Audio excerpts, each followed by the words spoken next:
Entonces damos inicio a la rondita de preguntas. Si quieren los expositores hacerse aquí alrededor de la mesa y escuchamos pues intervenciones, comentarios, preguntas.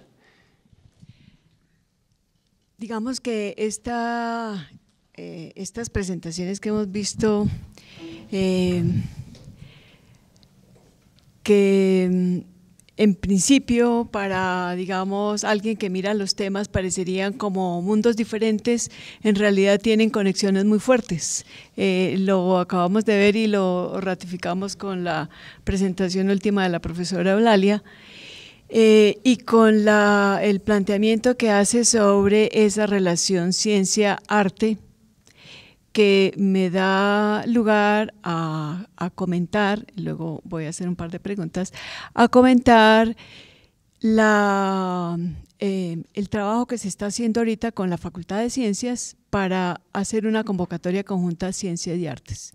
Entonces, digamos que en esta ocasión, pero en otras mesas anteriores también vimos que había algunas relaciones fuertes que cuando se empieza a investigar, sobre todo cuando se empieza a investigar, se empiezan a encontrar las conexiones y entre más profundo se busque, más se encuentran conexiones entre los distintos campos, porque en realidad, pues en la vida todo está interconectado. Pero nosotros nos hemos quedado en esa etapa que fue necesaria en su momento de clasificar y de separar las cosas. Y no hemos vuelto a esta etapa y estamos como de a pocos, desde distintos ámbitos, sintiendo esa necesidad cada vez más urgente de ir reuniendo esos distintos saberes, esos distintos conocimientos para generar realmente, digamos, respuestas mucho más adecuadas y mucho más profundas a las problemáticas actuales y a todo lo que nos, digamos, este mundo actual nos está llevando. Entonces, me parece que pues el lema con el que iniciamos este cuarto encuentro hacia la transdisciplinariedad, pues está encontrando que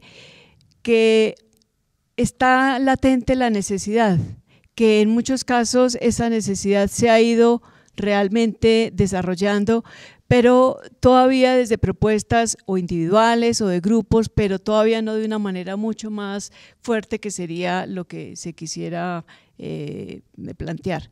Entonces, eso como comentario general. Preguntas.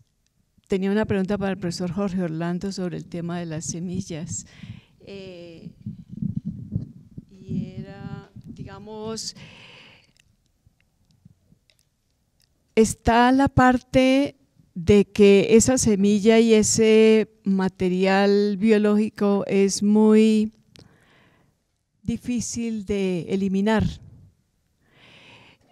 Y pues la investigación se concentra en cómo eliminarlo de una manera que no vuelva a retoñar, pero que sirva para otra cosa.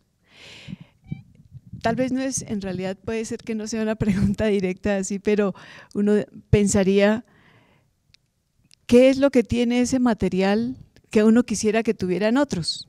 ¿Cierto? O sea, hay material vegetal que es muy débil, muy frágil, y uno quisiera que al contrario se reprodujera mucho porque es beneficioso, digamos, no genera el problema que genera esto. Entonces será seguramente un ámbito de otra, digamos, o será en otro ámbito que se mire eso, pero en esa investigación que ustedes han visto, ¿qué es lo que hace de esa semilla algo tan difícil de eliminar? Bien, muchas gracias por la pregunta. Digamos que voy en contravía como lo que presenta Eulalia, ¿no? Porque yo no estoy sembrando el río, es buscando eliminar, pero no quiero que lo tomes a mal. Mira, yo creo que hay un constitutivo genético en esa especie invasora que la hace tan resistente a muchas inclemencias climáticas. Por ejemplo, en Latinoamérica hay un país invadido por el retamo que es Chile. y Chile ya convive con el retamo, pero con serios problemas precisamente de esa cuantificación de beneficios ambientales que le puede dar los ecosistemas. Entonces, es innato en la genética del retamo espinoso del Ules europaeus que tenga esa amplia resistencia en sus semillas. Retomando un término que decía la profesora Eulalia, es que las semillas tienen un índice de latencia demasiado alto y son tan resistentes a las inclemencias que hay climáticas que pueden estar 40 años en las peores condiciones y todavía son potenciales para poder germinar. Entonces, pues seguramente genéticamente hay que hacerle un estudio más apropiado y más bien intervenir esa cadena genética y llevarla, por ejemplo, a otros ámbitos, ¿no? Se han hecho bastantes, digamos que yo referenciaba 24 patentes donde se le ha querido dar como utilización al retamo espinoso, pero con las condiciones que tiene de ataque digamos, al suelo, a generar una huella, digamos que no tan positiva, sino una huella negativa, porque llega y no fija nitrógeno, sino llega y se lo captura todo. Ambientalmente no fija, todos tenemos de pronto asociado que las plantas, pues su objetivo es que a través de ese proceso químico, físico-químico realmente, de fotosíntesis, nos ayudan a fijar carbono, y entonces aparecen los mecanismos de desarrollo limpio, que son bonos de carbono a partir de sembrar muchos árboles. Realmente en el retamo no se da precisamente porque eso, la fijación del carbono está asociado a una propiedad que tiene las plantas en función de su área foliar, y el retamo no tiene hojas sino espinas. Entonces tenemos ese gran inconveniente. Y entonces se ha vuelto como caótico el manejo de esa especie, y como tiene esos beneficios propios de ella que resiste mucho, entonces se ha vuelto ya un tema de ataque hacia y de vulnerabilidad de los ecosistemas estratégicos. Los ecosistemas estratégicos están asociados, por ejemplo, a las fábricas de agua, a propósito de la parte de lo que nos decían los profesores, que nos mostraban las obras que tuvieron en la Bienal. Pero realmente los ecosistemas de páramos son estratégicos, por ejemplo, para una ciudad como Bogotá. Y en la medida en que entren las plantas invasoras como el retamo espinoso, que fue uno de los hallazgos que tuvimos en el trabajo de campo, encontramos que realmente pues su genética es muy poderosa en cuanto a resistencia y a veces yo diría que más acoplándose a los cambios que se dan, y que realmente es como una evidencia del cambio climático que nosotros no percibimos, porque los seres vivos como las plantas tienen otras dinámicas internas que son más susceptibles a adaptarse, o a veces a ser perjudicadas y desaparecer. Entonces creo que está muy hacia el lado de la genética que tiene esa planta. Seguramente será un motivo de inspiración para los biólogos llevar de pronto esa resistencia hacia otras especies, ¿cierto? Que, por ejemplo, las flores, pero también las flores no sería interesante porque no nos comprarían muchas flores, ¿cierto? Entonces, digamos que la obsolescencia programada hay que mantenerla en los ciclos de la vida de este tipo de plantas. Claro que sí. Es que cuando Daniel planteaba el tema de la curaduría como creación, me acordé de la pregunta que tú hacías el otro día sobre la interpretación como creación, la discusión. En realidad me sorprendió, y seguramente será algo que es algo como de más discusión, porque uno diría, claro, uno en curaduría O sea, uno entiende más fácil creación en la obra de arte de distintos tipos, cine, música, literatura. En curaduría es más inusual, digo yo, como lector. En la sesión pasada de este encuentro establecíamos presidir la mesa que tenía que ver con creación y creo que tú misma das la respuesta. Es que la creación no es una categoría universal.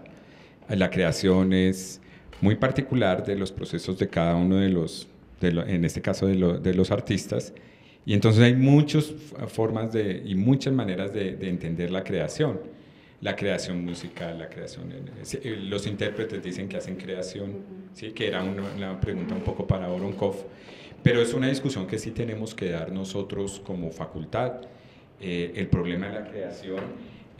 nosotros todos creemos saber, siempre así empezamos, qué es creación y ya nos arrogamos el derecho, ¿no? ¿Cómo así? Pero si nosotros somos los que sabemos de creación, pero nunca realmente no, ese pensamiento se queda como al interior, pero no se logra como establecer unas coordenadas claras, no por dónde va la creación, sino sentar de una manera definitiva en la facultad el problema de la creación como una forma de conocimiento, no un conocimiento fáctico, otro tipo de conocimiento que tiene que ver con el conocimiento sensible, incluso también con el fáctico, ¿por qué no? También lo es, porque hoy en los cursos que estamos viendo de todas maneras hay un proceso de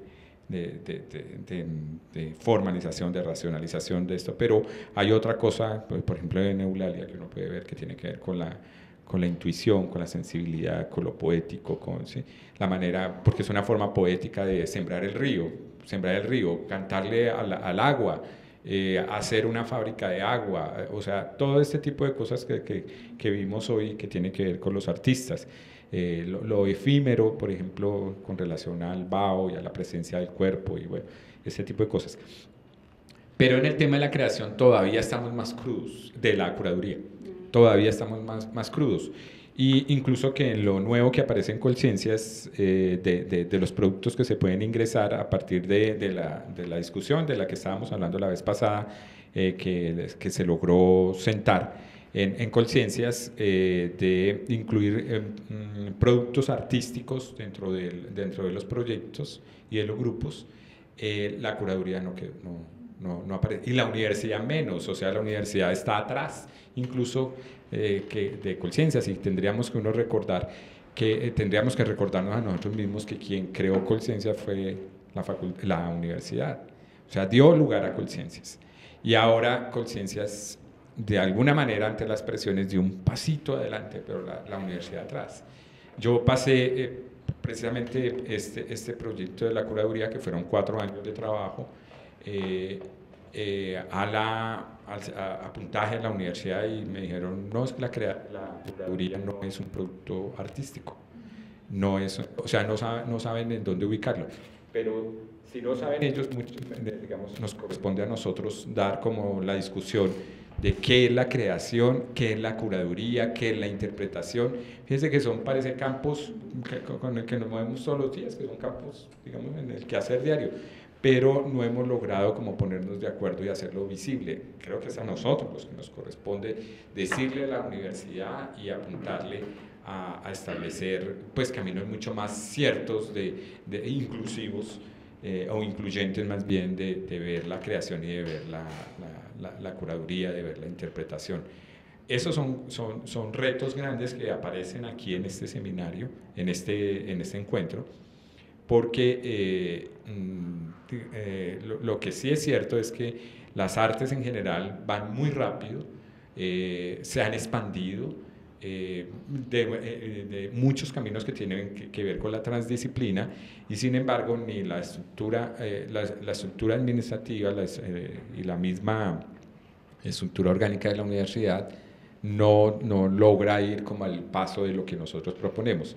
Pero el problema es que nosotros nos hacemos al lado, creemos que nos deben interpretar, que nos deben dar el lugar, pero creo que nos falta dar los debates necesarios y suficientes para que esto pase. En este caso, los 3 campos que estoy hablando, el campo ampliado de la creación, el campo singular de la creación, el de la curaduría, el de la interpretación, y aparecen seguramente una gran cantidad de campos.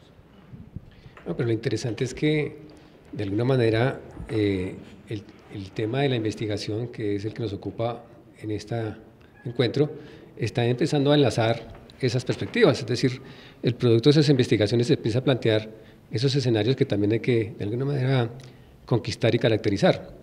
Entonces me parece interesante que en términos de la investigación, si miramos un poco que los temas eran relacionados con el Instituto Hábitat, ¿no? Ciudad y Territorio, cómo la perspectiva pues ha ampliado y ya, digamos, trabajos desde muy oficio del arte, de la reflexión del arte, pues dan cabida a instituciones, como en este caso el Instituto, que de alguna manera venían una tradición de solamente desde la investigación racional científica. Entonces me parece interesante que tenemos que seguir trabajando en esa relación que la profesora Eulalia plantea de trabajar en simultáneo arte y ciencia, encontrar esos lazos y esas fronteras que de alguna manera son naturales y son importantes. Por ejemplo, en el caso del cine me parece importantísimo cómo ahí se puede hacer también ese vínculo.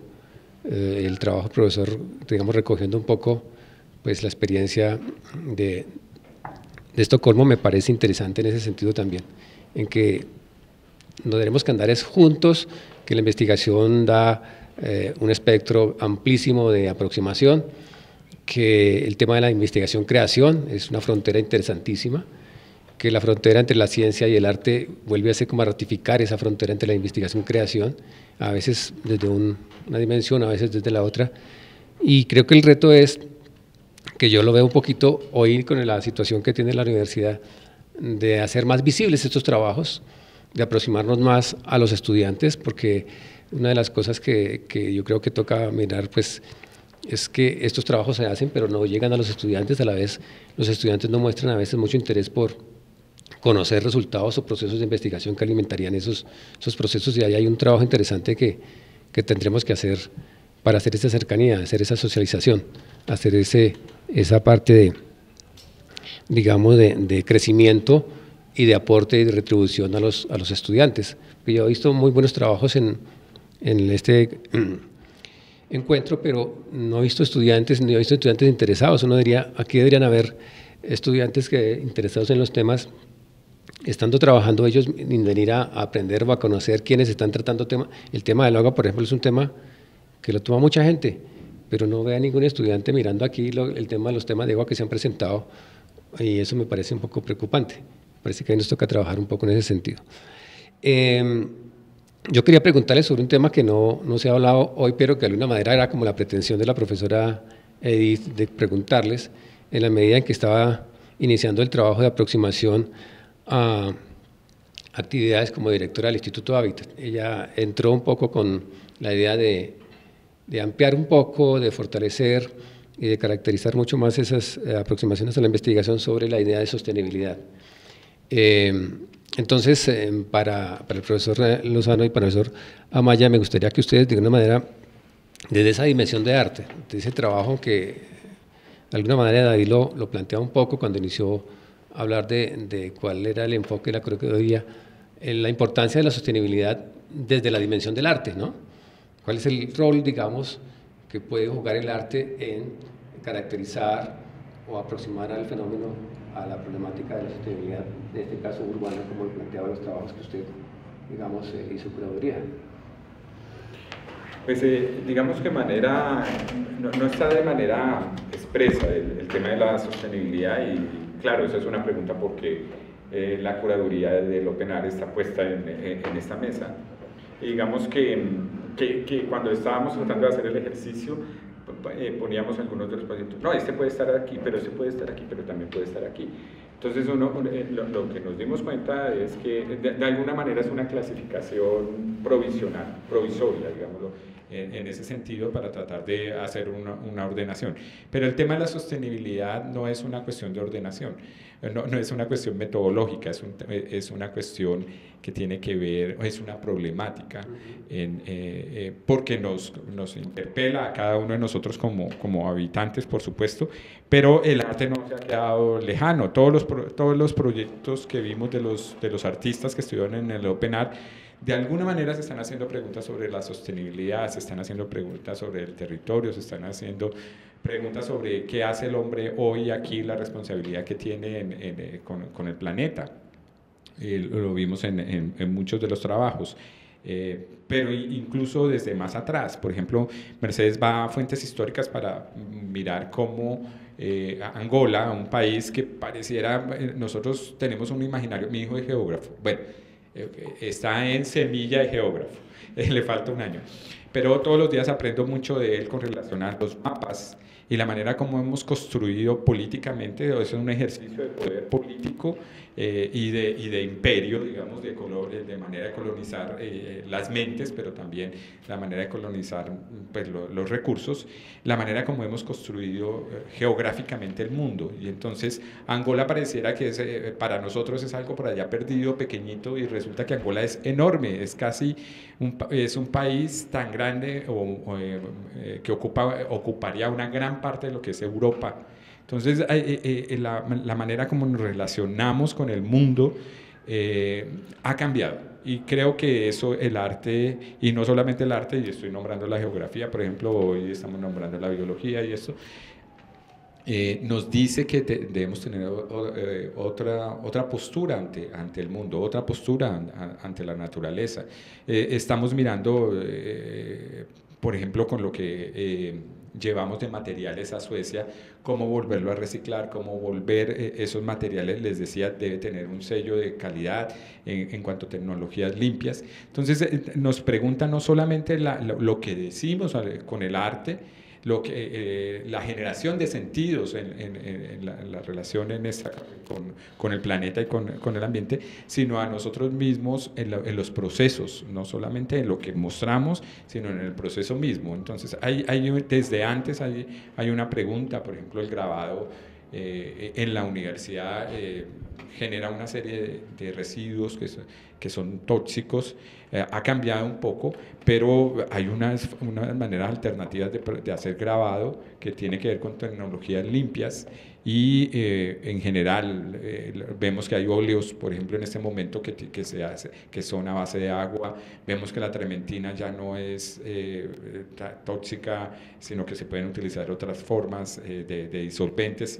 Y digamos que en eso se ha ampliado muchísimo, que tendría que, incluso que la universidad misma y desde la escuela y en todas las carreras, tendríamos que ponernos un tanto al día de nuevas tecnologías y de tecnologías limpias que pueden impactar nuestros modos de hacer y obviamente si desde antes está puesto allí en los procesos mismos, seguramente los resultados y el compromiso de cada uno de nosotros debe ser diferente. Entonces, creo que está en muchos elementos de esa sostenibilidad, está en muchos momentos en que nosotros nos acercamos a la obra de arte, y no como un discurso, sino como un modo de hacer que tiene que hacerse de manera responsable. Quiero señalar cómo completar algo. ¿Quieres responder? Vale. Lo que pasa es que esa pregunta que usted hace es una pregunta que yo me he hecho mucho tiempo y tiene que ver también con lo que está señalando David, por eso quería como intervenir ahora, y es ¿qué es lo que tiene que hacer el arte cuando el arte está pensando en las relaciones problemáticas que tenemos con el planeta en este momento? Y hay un libro que para mí fue muy, muy esclarecedor, que son las 3 ecologías de Félix Guattari, y yo creo que vale la pena empezar a distinguir en qué nivel se está moviendo uno. El profesor David habló de 2 niveles sin hacer la distinción, y hay 3 niveles. Entonces, esas 3 ecologías tienen un primer nivel, que es el nivel, ay, se me fue la palabra, lo que hace Greenpeace, Activismo. Tiene un primer nivel que es el activismo, tiene un segundo nivel que es la sostenibilidad, que es como el nivel pragmático, que es justamente la responsabilidad de usar materiales, de ser consciente de los procesos, que eso es algo que atañe a todas las prácticas. En este momento puede atañir a todas las prácticas, y hay un tercer nivel que es el que el profesor David distingue como el discurso, y es en el que poco pensamos y poco nombramos y poco reflexionamos, que es el nivel de la ecosofía. Y es el nivel de qué pensamiento está sustentando nuestras acciones. Y eso es algo que no tiene lugar hoy en día en el ámbito académico, y a mí me sorprende muchísimo que no exista, como ese pensamiento, siendo el nivel de gravedad en el que estamos, porque yo la verdad vivo con pánico y tengo muchísima fe, por ejemplo, en especies como el retamo, como las cucarachas, como las bacterias, no en los humanos, sino en todas estas especies que van más rápido que nosotros. Entonces, yo creo que el arte, y por eso podemos encontrar en un panel como este cosas tan diferentes como las obras que están en Open Art, como la pregunta sobre qué hacer con el retamo, una obra como la mía que termina siendo algo como muy poético o muy simbólico, porque todas esas obras en algún punto están tocando eso que es la ecosofía, que no es la sostenibilidad, que es un tema pragmático, que es un tema de pensamiento de nuestra relación con el entorno.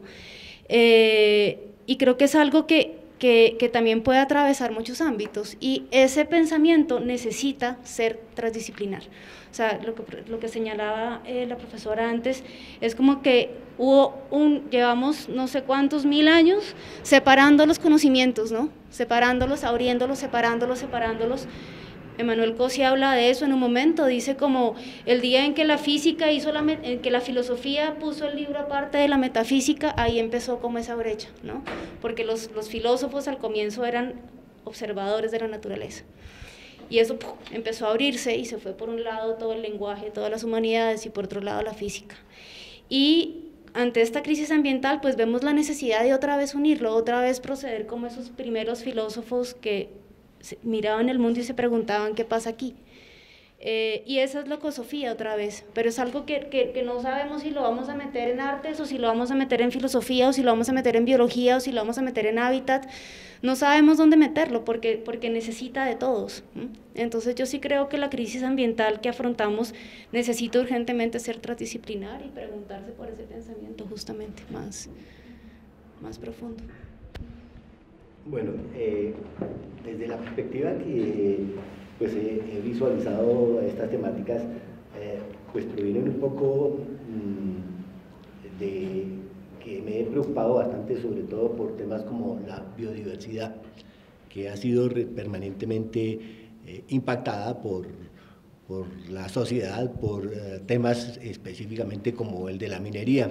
Y pues haciendo esa referencia a uno de los artistas que se presentó en el Open Art, pues realmente visualizo cómo el arte, el cine y pues todas estas disciplinas que plantean aquí como que se deben acercar un poco más, realmente están proponiendo y llamándonos la atención alrededor del tema de cómo hacer sostenible este planeta, cómo señalar, cómo identificar todos esos temas que realmente nos están afectando cotidianamente. El trabajo de la minería tal vez es uno de los temas que realmente día y cotidianamente afectan nuestra cotidianidad, en nuestro ambiente. En ese análisis en lo que he hecho con relación a la minería, se visualiza cómo la minería realmente llega e impacta a la sociedad de una manera tan rotunda, porque afecta no solamente a la vida humana, sino al ecosistema. Y pues son cosas que realmente no se pueden recuperar. Y en ese sentido me parece que el arte, tanto el arte plástico y la escultura y todos los temas que aquí se presentan, como el cine, realmente están permanentemente señalando ese deterioro que se está generando al medio ambiente. Y en ese sentido me parece que esta propuesta que hacen para ver cómo las otras disciplinas conjuntamente trabajamos en señalar y en concientizar y acercar a la sociedad a estas causas y estos efectos que se están generando permanentemente sobre nuestro medio ambiente. Entonces, yo creo que esta discusión me parece que llevarla y sobre todo proponer cómo trabajar conjuntamente diferentes disciplinas podría ser un aspecto muy importante para desarrollar los procesos de investigación que estamos llevando a cabo aquí en la universidad y específicamente aquí en la Facultad de Artes. Profesor Alberto Mejía, muchas gracias. No sé si haya más preguntas.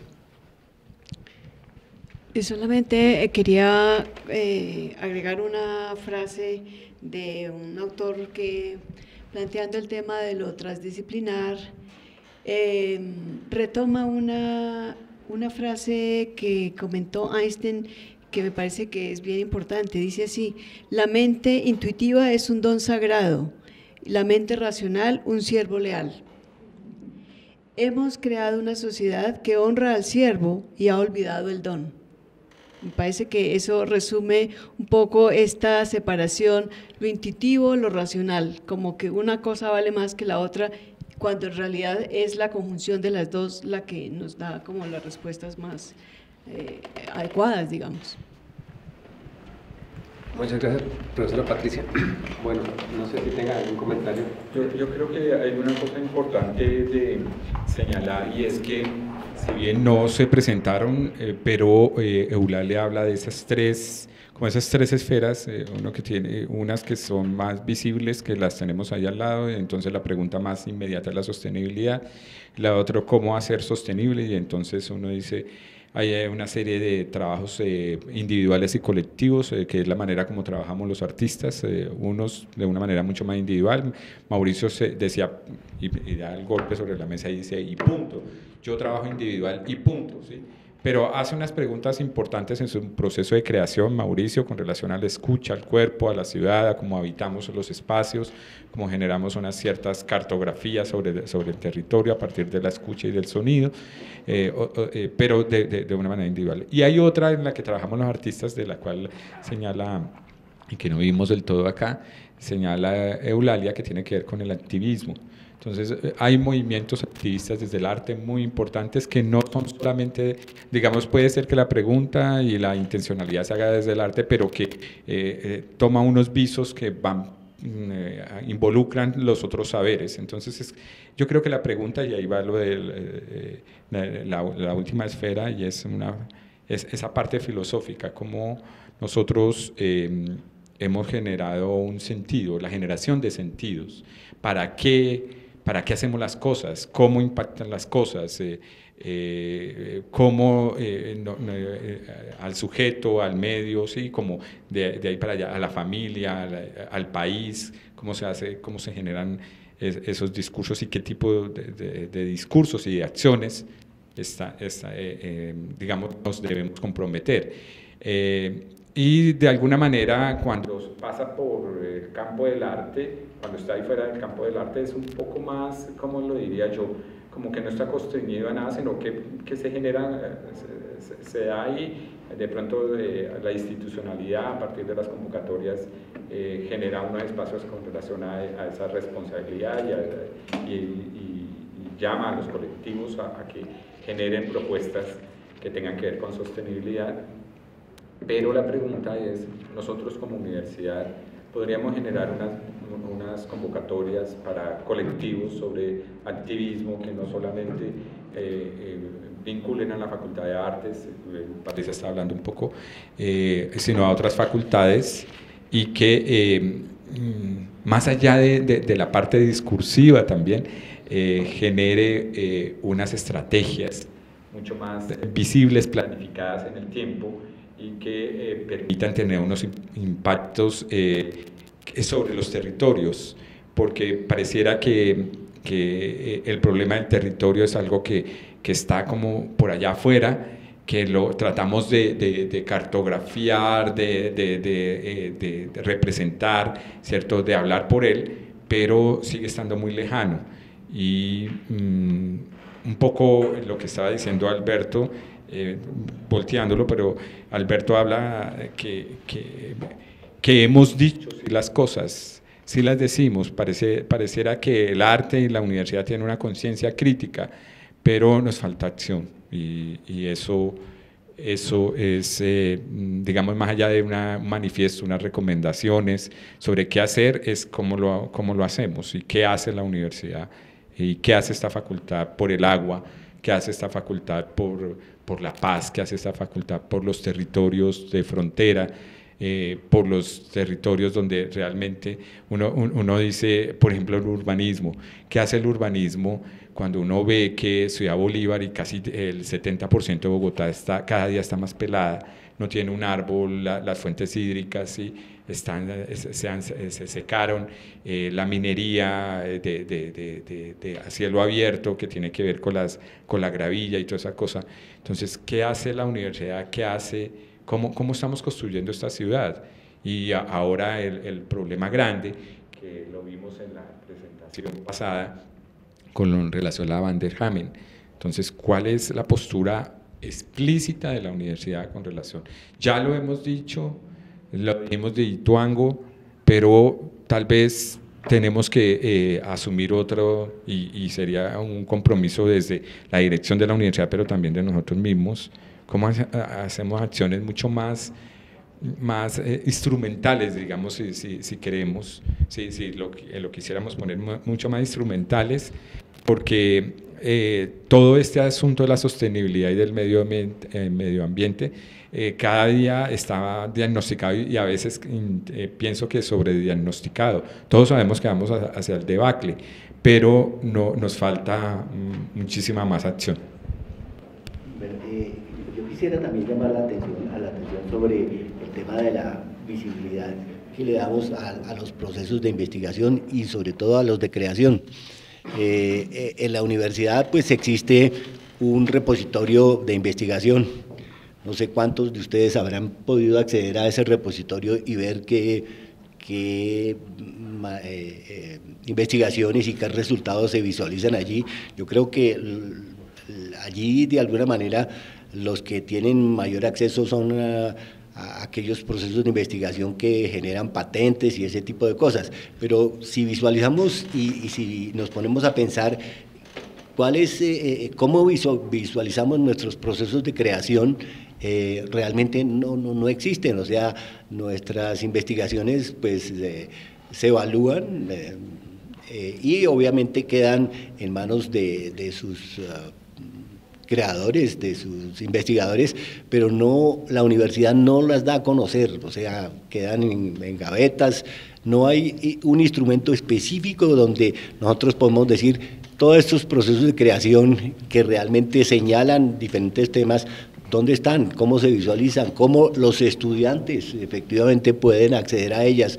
¿Cómo otros artistas, cómo otras personas y artistas de otros ámbitos pueden visualizar y señalar cuáles son esos resultados que se han logrado en este ámbito? Luego sí creo que no solamente debemos señalar a la universidad en cómo promover esa transdisciplinariedad, pero yo creo que un elemento fundamental para esto tiene que ser la visibilización de esos resultados de investigación.